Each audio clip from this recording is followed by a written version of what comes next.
Hey, and welcome back, everyone. Isaiah Henry here. It's a Real Deal Durham podcast Q&A time. Again, if you guys have any questions, real estate wise, investing wise, I want to hear from you. Slide into those DMs or send me a message so we can feature you here on the Real Deal Durham podcast. Let's get into it. Hey, Isaiah, could you explain the difference between residential and commercial real estate investing and which one might be more suitable for someone just starting out? Great question. I've got this question a little different ways, but it's actually really nice to consolidate it so we have this here. So first thing, property types. That's the first thing between residential and commercial. So residential is going to be like your single family homes, duplex, triplex, fourplex, 1 to 4 units. That's what's usually classified as residential properties. Now, if you're on the commercial side, that's going to be all your your multifamily residential properties at 5 units and up. Now, there's some lenders that will go up to 6 units in terms of residential financing, but on the most part or on the average scale, anything 5 units and up is going to be commercial financing. This also includes offices, business, land. That's all going to be under commercial as well. So that's the difference between property types, residential and commercial. Now, operation. So the operation of like a residential investment property, it's way easier to self-manage because again, we're talking single, duplex, triplex, fourplex. Way easier to self-manage as a beginner. There's so many more resources out there. Inventory, everything with that investment vehicle is more predictable, and there's a lot of infrastructure behind there to kind of help you out and get you going there.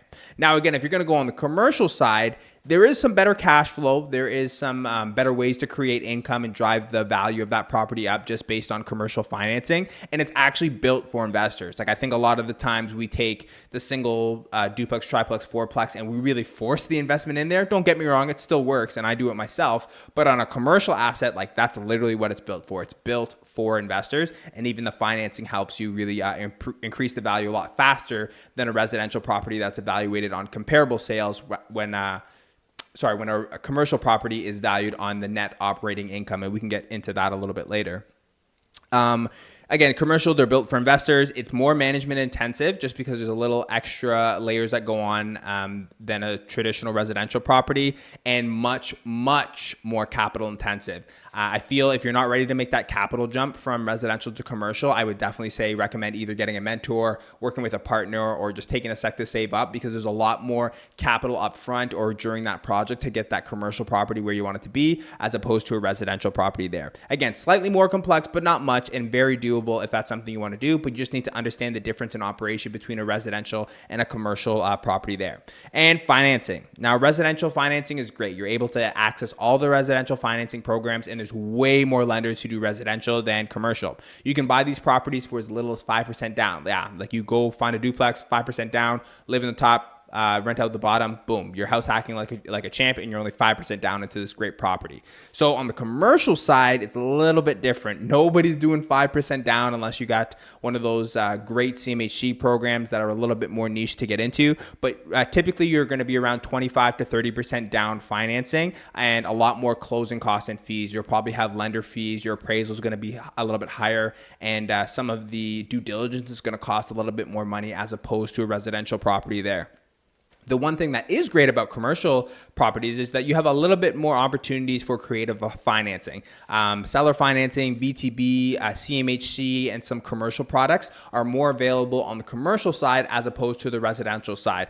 And you don't have to personally qualify. On a residential property, most times you're actually personally qualifying with your income, but on the commercial side, you're using the asset or the property itself to qualify for the mortgage rather than your personal property. Again, they're still going to consider like making sure that you're not like a complete dud-ups, like they want to make sure you make money, but it's not going to be solely based on your income, which is really good. So let's go back to the base of the question. Which one is more suitable for beginners? If I'm being honest, I'm going to say the residential stuff, and I know there's people out there who say, jump right into commercial. You just drive that NOI up and there's so much more. Yes, I get it. It's way more lucrative on the commercial side. I'm not going to say it's not. But the lessons that you learn going from residential to commercial, I think are so valuable. And I've seen it too many times. People jump in with a big chunk of money on like a 10 unit, 12 unit, and they haven't learned those lessons that were taught in the 1 to 4, and they really stumble, and sometimes they lose a fair bit of money. So again, for a beginner, I would definitely recommend the residential. It's simple, familiar, lower barrier to entry, and there's so many resources out there to help you and get you started there.